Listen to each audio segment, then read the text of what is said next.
Hello students, welcome to my YouTube channel concept mentor. Class 10th के लिए आज जो चैप्टर स्टार्ट कर रहे हैं वो है एरिया रिलेटेड टू सर्कल। इसमें जितने भी एमसीक्यू ओसवाल की बुक से है, एमसीक्यू की बुक जो क्वेश्चन बैंक वाली बुक है, उससे जितने भी इसके एरिया रिलेटेड सर्कल के एमसीक्यू हैं, एसर्शन और रीजन को छोड़कर, एसर्शन रीजन का एक सेपरेट पार्ट मैं बनाऊंगा जो नेक्स्ट वीडियो में अपलोड होगा। तो उसके अलावा जितने भी एमसीक्यू क्वेश्चन है, टोटल 8 क्वेश्चन है जो आज की क्लास में हम डिस्कस करेंगे और उनके बेसिक कॉन्सेप्ट और कुछ इंपॉर्टेंट शॉर्ट ट्रिक्स भी आपको मैं बताऊंगा। तो वीडियो के एंड तक बने रहें। क्लास बहुत ही इंपॉर्टेंट होने वाला, अगर आप ये समझते हैं तो इससे अलग भी एक सेगमेंट में बनाऊंगा, एक सीरीज बनाऊंगा जिसमें कि कुछ डिफरेंट टाइप के क्वेश्चन जैसे कि माइनर सेगमेंट, मेजर सेगमेंट, इनसे रिलेटेड क्वेश्चन अगर आता है हमें तो हम उसको कैसे शॉर्ट तरीके से सॉल्व कर सकते हैं। तो आज की वीडियो बहुत ही इंपॉर्टेंट होने वाली है, वीडियो के एंड तक बने रहें। और अगर अभी तक आप हमारे चैनल को सब्सक्राइब नहीं किया है, आप चैनल पर अगर नए हैं तो प्लीज़ चैनल को जरूर सब्सक्राइब करें और नोटिफिकेशन के लिए बेल आइकन के बटन को दबाएं, जिससे कि वीडियो की लेटेस्ट नोटिफिकेशन आपके पास पहुंचती रहे। इसके अलावा हमने ट्रिग्नोमेट्री हो गया, रेशनल नंबर हो गया, पॉलिनोमियल्स हो गया, ट्रायंगल्स हो गया, बहुत सारे चैप्टर्स को के भी वीडियो हमने एमसीक्यू के ओसवाल की बुक्स के सॉल्यूशन अपलोड किए हैं, जो कि ये प्लेलिस्ट में भी जाकर आप देख सकते हैं। सेपरेट प्लेलिस्ट बना हुआ है, आप वहां से भी उन वीडियो को देख सकते हैं। इसके अलावा डिस्क्रिप्शन में भी आपको लिंक मिल जाएगा उन सारे चैप्टर्स का, आप वहां से भी जाकर सारे चैप्टर्स के सॉल्यूशन आप एमसीक्यू के ओसवाल की बुक की आप देख सकते हैं। तो चलिए आज का सेशन स्टार्ट करते हैं। सबसे पहला क्वेश्चन है, if the sum of the area of two circle with radii r1 and r2 is equal to the area of circle of radius r। अब देखिए क्वेश्चन जैसे जैसे ऐसे क्वेश्चन को सॉल्व करने का तरीका ये है कि जो भी क्वेश्चन में स्टेटमेंट दिया हुआ है आप एक बार रफ में इसको ड्रॉ कर लें और जैसे जैसे कहा जा रहा है आप उसको फॉलो करें, आप आंसर तक इजीली पहुंच जाएंगे। देखिए यहाँ पे कहा गया है sum of the area of two circle, तो मैंने एक सर्कल बनाया ये, जिसका रेडियस मैंने माना r1। ठीक है स्टूडेंट्स, दूसरा सर्कल मैंने माना, ये मान लीजिए बड़ा भी हो सकता है, इसके बराबर भी हो सकता है, मैंने थोड़ा सा बड़ा सर्कल रखा है जिसका रेडियस मैंने माना है r2। इन दोनों का एरिया का सम, यानी इसका एरिया और इसका पहले वाले का एरिया और दूसरे वाले का एरिया का जो सम है किसी तीसरे सर्कल के एरिया के इक्वल है, जिसका कि हम रेडियस मानते हैं कैपिटल R जो गिवन है। देखिए यहाँ पे जो बड़ा वाला सर्कल बन रहा है उसका रेडियस कितना है, कैपिटल R। तो पूछा जा रहा है कि इनमें से कौन सा कंडीशन सही है। तो देखिए अब हमें लगता है कि हम कौन सा फॉर्मूला यूज करें। तो आप देखें यहाँ पे, यहाँ जो रिलेशन दिया हुआ है वो एरिया के साथ दिया हुआ है, आपको सबका एरिया के साथ रिलेशन निकालना है। आप पहले वाले का एरिया निकालेंगे तो क्या होगा, पाई r1 स्क्वायर, यहाँ पे r जो है वो कैपिटल में दिया हुआ है तो मैं इसको कैपिटल में लिख देता हूँ, पाई r1 स्क्वायर। दूसरे वाले का एरिया क्या होगा, पाई r2 स्क्वायर। और बड़ा वाला जो सर्कल है उसका एरिया क्या होगा, पाई कैपिटल R स्क्वायर। पूरे स्टेटमेंट में, पूरे इक्वेशन में हमें पाई कॉमन लग रहा है तो हम पाई यहाँ से बाहर ले लेंगे तो ये हो जाएगा r1 स्क्वायर, r2 स्क्वायर और is equal to r square, और यहाँ भी पाई है। अब देखिए आप में यहाँ देख रहे हैं कि ये भी, यहाँ भी पाई है और यहाँ भी पाई है, पाई पूरे में कॉमन है तो ये दोनों कैंसिल हो जाएंगे। तो इस तरीके से जो रिलेशन बना है r1 square plus r2 square is equal to r square, ये हमारा रिजल्ट आया। और ऑप्शन कौन सा, ऑप्शन बी जो है इसका राइट आंसर हो जाएगा। बढ़ते हैं नेक्स्ट क्वेश्चन की तरफ।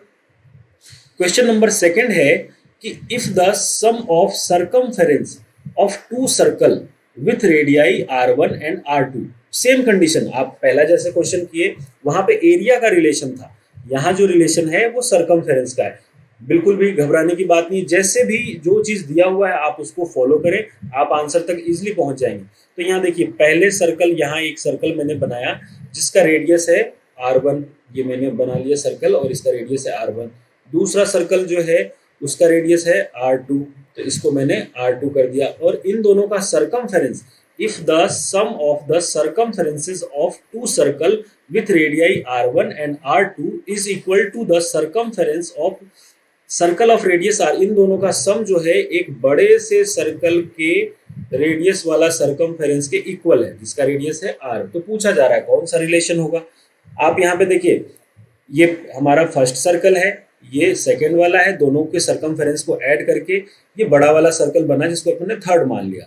तो देखिए इन दोनों का सम ये वाला आ रहा है, ये वाले, और इन दोनों का जो दो सर्कल हैं इन दोनों का सम जो है ये थर्ड वाला सर्कल है। तो इसका सर्कमफेरेंस क्या होगा, 2 पाई r1। दूसरे वाले का सर्कमफेरेंस क्या होगा, 2 पाई r2। और जो बड़ा वाला सर्कल है उसका सर्कमफेरेंस क्या होगा, 2 पाई r। ये हमारा रिजल्ट आया। अब देखिए यहाँ पे आप डायरेक्ट देख सकते हैं, ये 2 पाई, ये 2 पाई और ये 2 पाई सारा जो है कॉमन है, जो कि कैंसिल हो जाएगा। तो रिलेशन क्या आया, R1 प्लस R2 जो इक्वल होगा किसके, R के। यानी कि ये हमारा फाइनल रिजल्ट आया। और ऑप्शन की बात करें तो ऑप्शन ए इसका राइट आंसर हो जाएगा। यानी कहने का मतलब ये है कि पहले सर्कल का रेडियस दूसरे सर्कल का रेडियस का सम जो बड़ा वाला सर्कल बना है उसके रेडियस के इक्वल होगा। ये रिजल्ट के रूप में भी आप याद रख सकते हैं। अगर आपको ये चीज समझ में आ गई तो आप किसी भी और दूसरे क्वेश्चन को सॉल्व करने के लिए भी इस तरीके को आप अपना सकते हैं। बढ़ते हैं नेक्स्ट क्वेश्चन की तरफ। Question number 3। अब देखिए यहाँ पे समझना है हमें, ये बहुत ही बढ़िया सा कॉन्सेप्ट पे ये क्वेश्चन है। बहुत अच्छे तरीके से मैं आपको यहाँ पे समझाऊंगा। इस क्वेश्चन को देखिए, आप कभी भी आप आज के बाद कंफ्यूज नहीं होंगे और कभी भी आपको इस टाइप का कोई भी क्वेश्चन आएगा आप इजिली जो है आंसर कर पाएंगे। यहाँ पे कह रहा है कि देखिए circumference of a circle, circumference of a circle, circumference of a circle ये बना दिया हमने एक circle, and the perimeter of A square, और ये बना दिया हमने स्क्वायर। ठीक है, यहाँ देखिए ये पेरीमीटर ऑफ ए स्क्वायर है और ये एक सर्कल है। ठीक है, circumference of a circle and perimeter of square are equal.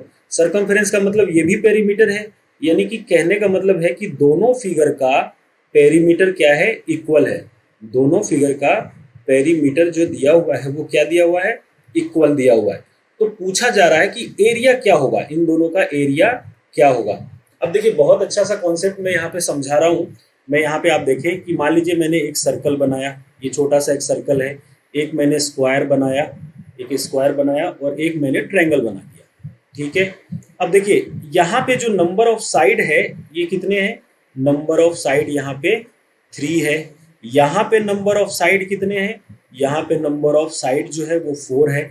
और यहाँ पे नंबर ऑफ साइड कितने हैं, तो आप ये कहेंगे कि यहाँ पे नंबर ऑफ साइड जो है वो इनफाइनाइट है। रीजन क्या है कि सर्कल जो है बहुत सारे छोटे छोटे पॉइंट्स को मिला के ये इस तरीके से बना होता है। तो सर्कल के अंदर इनफाइनाइट साइड होते हैं। ये तो हुआ पहली चीज। दूसरा कंडीशन में क्या बता रहा हूं कि अगर सभी फिगर का जो भी, कि मान लीजिए यहाँ पे तो ट्रायंगल और स्क्वायर ही दिया हुआ है, लेकिन अगर मान लीजिए सॉरी यहाँ पे स्क्वायर और सर्कल दिया हुआ, मे बी ट्रायंगल भी दिया हुआ होता, अगर पेरीमीटर इक्वल है, अगर कंडीशन में दिया हुआ है कि पेरीमीटर इक्वल है, तो जिस फिगर की साइड बड़ी होगी, जिसमें सबसे ज्यादा साइड होगा, है ना, जिस फिगर की सबसे ज्यादा साइड मतलब जिसमें साइड ज्यादा होगा उस फिगर की एरिया ग्रेटर होगी। मोर नंबर ऑफ साइड्स हैव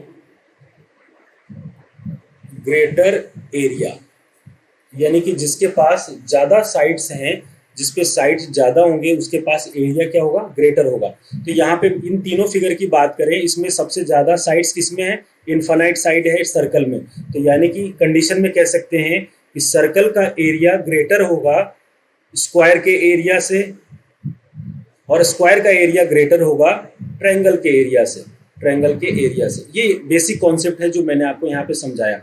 एक बार आप ढंग से देख लें कि कोई भी फिगर दिया हुआ हो जिसमें साइड्स अलग अलग हो, जैसे मैंने पहला फिगर बनाया जिसमें ये ट्रायंगल था, दूसरा स्क्वायर था, तीसरा सर्कल था। ट्रायंगल में टोटल नंबर ऑफ साइड्स 3 होते हैं, स्क्वायर में टोटल नंबर ऑफ साइड 4 है, और सर्कल में टोटल नंबर ऑफ साइड जो है वो इनफाइनाइट है। रीजन क्या है, ये बहुत सारे साइड मतलब छोटे छोटे पॉइंट्स को मिलाकर ये बना हुआ है। यहाँ पे अगर कंडीशन दिया हुआ हो कि सभी फिगर्स का पेरीमीटर इक्वल है, अगर पेरीमीटर इक्वल है तो उस साइड वाले का, उस फिगर का एरिया ज्यादा होगा जिसमें नंबर ऑफ साइड ज्यादा होंगे। तो यहाँ पे सर्कल में साइड्स ज्यादा है तो इसलिए इसका एरिया ज्यादा होगा। अब आइए अपने क्वेश्चन पे। यहाँ पे कहा जा रहा है कि if the circumference of circle and perimeter of square are equal, यानी इन दोनों का पेरीमीटर क्या है, इक्वल है। तो पूछा जा रहा है कि एरिया क्या होगा। तो इसका मतलब ये हुआ कि एरिया ऑफ सर्कल, देखिए यहाँ पे मैंने कंडीशन लिखा हुआ है कि area of circle greater than area of square, यानी ऑप्शन बी जो है आपका राइट आंसर हो जाएगा। बढ़ते हैं नेक्स्ट क्वेश्चन की तरफ। क्वेश्चन नंबर 4 है, area of the largest triangle that can be inscribed in a semi circle. अब देखिए ये एक सेमी सर्कल है, जैसा फिगर आपको कहा जा रहा है आप उस तरीके से बना लें, आप आंसर तक आराम से पहुंच जाएंगे। ये कहा जा रहा है कि area of largest circle that can be inscribed in a semi circle. एक सेमी सर्कल बनाया जिसके अंदर एक ट्रायंगल है, मान लीजिए ये हमने ट्रायंगल मान लिया, सबसे बड़ा ट्रायंगल यही बन सकता है इस तरीके से, ये मैंने बना दिया। अब पूछा जा रहा है कि इसका एरिया क्या होगा। तो आप ये देखें, ये पॉइंट है O, ये मान लीजिए A और ये मान लीजिए B, ये इसका रेडियस R होगा और ये भी इसका रेडियस R होगा, और ये इसकी हाइट जो है, मैंने पॉइंट अलग बनाए, यहाँ पे जो हाइट है वो भी क्या होगी, रेडियस के इक्वल होगी। तो आप जब इस ट्रायंगल की बात करें तो यहाँ पे क्या आएगा, एरिया ऑफ ट्रायंगल जो होगा हाफ, बेस कितना हो गया, बेस ये R और ये R, टोटल बेस हमारा ट्रायंगल का ये है, तो बेस कितना हो गया 2R, और हाइट कितनी है, हाइट है ये वाली हाइट है आपकी, तो हाइट हो गई R, 2 से 2 कैंसिल। तो इस तरीके से एरिया ऑफ ट्रायंगल जो आया वो क्या आ गया, R square, square unit, unit कुछ भी यहाँ पे अगर मीटर होता तो मीटर, सेंटीमीटर होता तो सेंटीमीटर। तो इस तरीके से ऑप्शन ए इसका राइट आंसर हो जाएगा। बढ़ते हैं स्टूडेंट्स नेक्स्ट क्वेश्चन की तरफ, क्वेश्चन नंबर 5। यहाँ पे देखिए कहा जा रहा है, अब आप यहाँ पे ढंग से देखें, if the perimeter of circle is equal to the square, है ना, यहाँ पे ये कहा जा रहा है कि if the perimeter of the circle is equal to the that of square, यानी कि स्क्वायर, पेरीमीटर ऑफ सर्कल जो है वो स्क्वायर के पेरीमीटर के इक्वल है। तो यहाँ पे हम लिख सकते हैं कि मान लीजिए ये फिगर के थ्रू मैं समझाना चाह रहा हूँ, ये आपका सर्कल है और ये आपका स्क्वायर है, ये दोनों इस तरीके से बना हुआ है। अब देखिए पेरीमीटर ऑफ सर्कल का मतलब सर्कमफेरेंस की बात हो रही है, तो ये होगा 2 पाई r, और स्क्वायर का जो पेरीमीटर होता है वो होता है 4 इंटू साइड।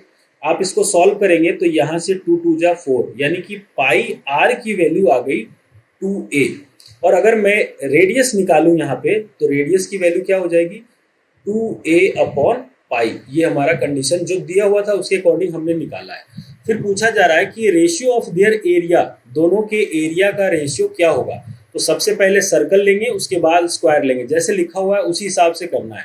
तो सर्कल का एरिया क्या होता है पाई r स्क्वायर, और स्क्वायर का एरिया क्या होता है a स्क्वायर।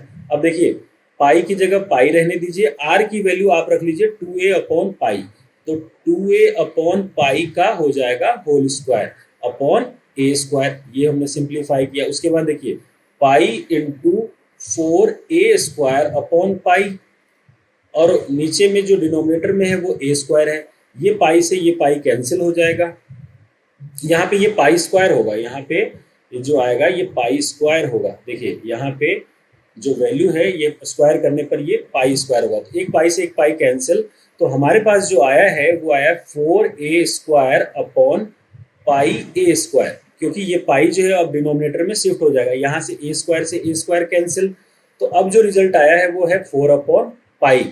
अब पाई की वैल्यू आप रख दीजिए 4 अपॉन 22 अपॉन 7, तो ये 7 चला जाएगा ऊपर, और अब जो रिजल्ट आया है 28 अपॉन 22, जब आप इसको सिंप्लीफाई करेंगे तो ये आएगा 14 और ये आएगा 11, यानी कि आंसर जो होगा हमारा 14 अपॉन 11 इसका राइट आंसर हो जाएगा, यानी ऑप्शन बी जो है इसका करेक्ट आंसर है। तो आप क्वेश्चन को कभी भी पढ़ते हैं आप उसको ढंग से पढ़ें, जो भी चीज़ कंडीशन दी हुई है उसके हिसाब से आप सिंप्लीफाई करें, रिजल्ट आपको आराम से मिल जाएगा। बढ़ते हैं नेक्स्ट क्वेश्चन की तरफ। क्वेश्चन नंबर 6 है, it is propose to build a single circular park equal in area to the sum of area of two circular park of diameter 16 meter and 12 meter in locality.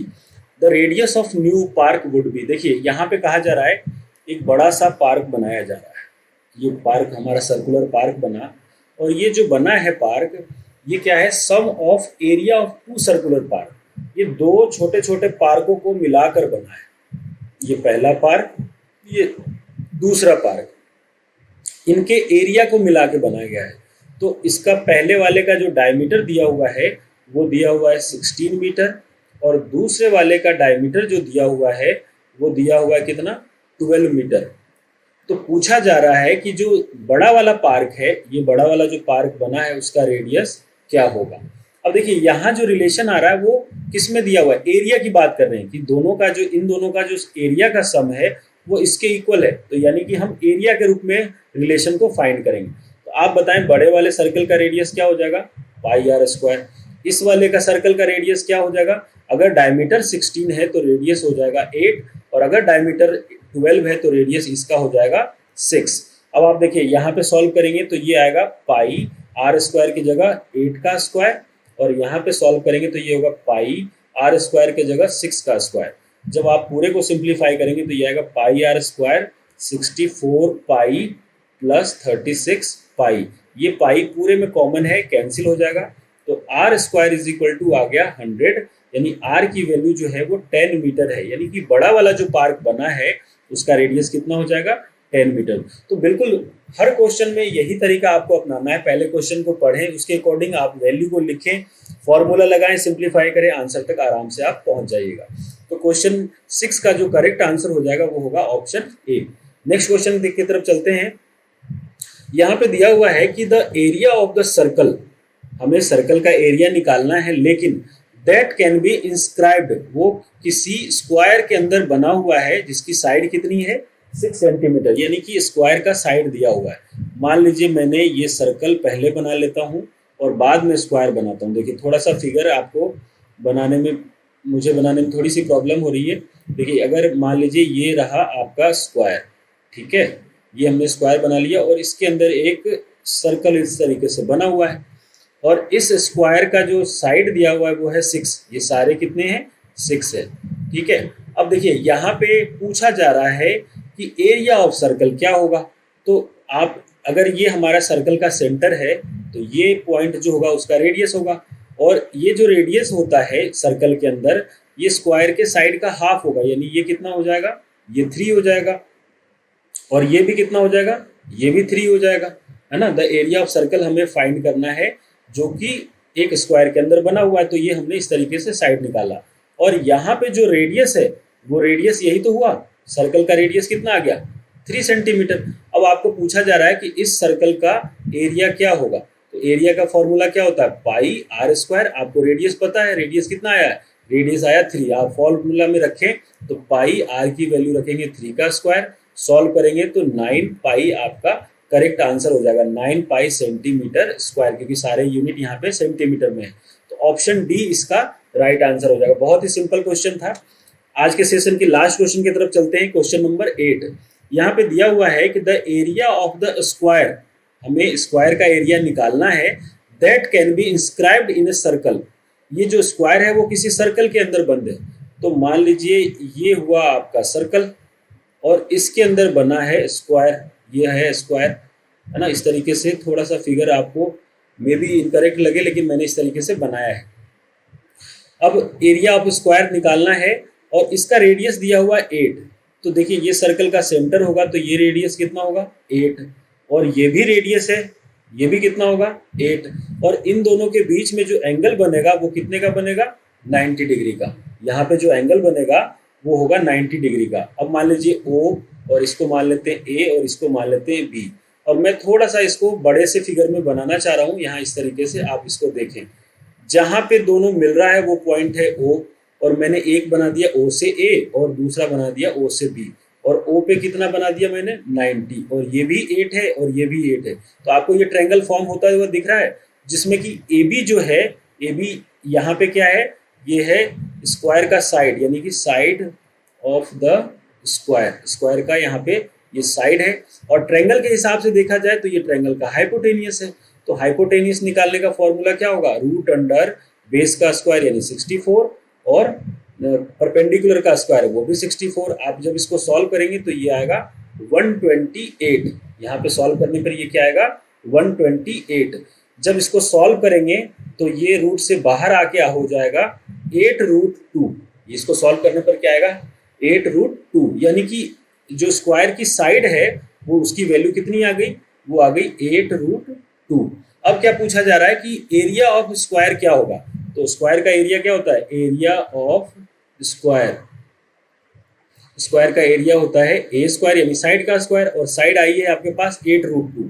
8√2 into 8√2 करेंगे तो 8 8 जा 64 into 2, answer हो जाएगा 128 centimetre square, यानी option B जो है इसका right answer हो जाएगा। तो बहुत ही बेसिक से क्वेश्चन थे, बहुत ही स्टैंडर्ड, मैं ये नहीं कहता कि बहुत स्टैंडर्ड वाले क्वेश्चन थे।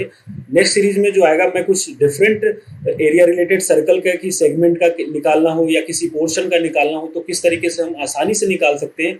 माइनर सेगमेंट का मैं एक फॉर्मूला भी आपको बहुत अच्छा बताऊंगा जो कि आप आराम से उसको यूज़ करके किसी भी माइनर सेगमेंट का आप एरिया तुरंत निकाल सकते हैं। तो अगर अभी तक आपने हमारे चैनल को सब्सक्राइब नहीं किया तो प्लीज़ चैनल को ज़रूर सब्सक्राइब कर लें, और हमारा वीडियो आज का कैसा लगा हमें कमेंट करके बताएं, और नोटिफिकेशन के लिए बेल आइकन के बटन को जरूर दबाएं। मिलते हैं फिर स्टूडेंट्स इसी तरीके से नेक्स्ट वीडियो की सीरीज में, तब तक के लिए आपका धन्यवाद।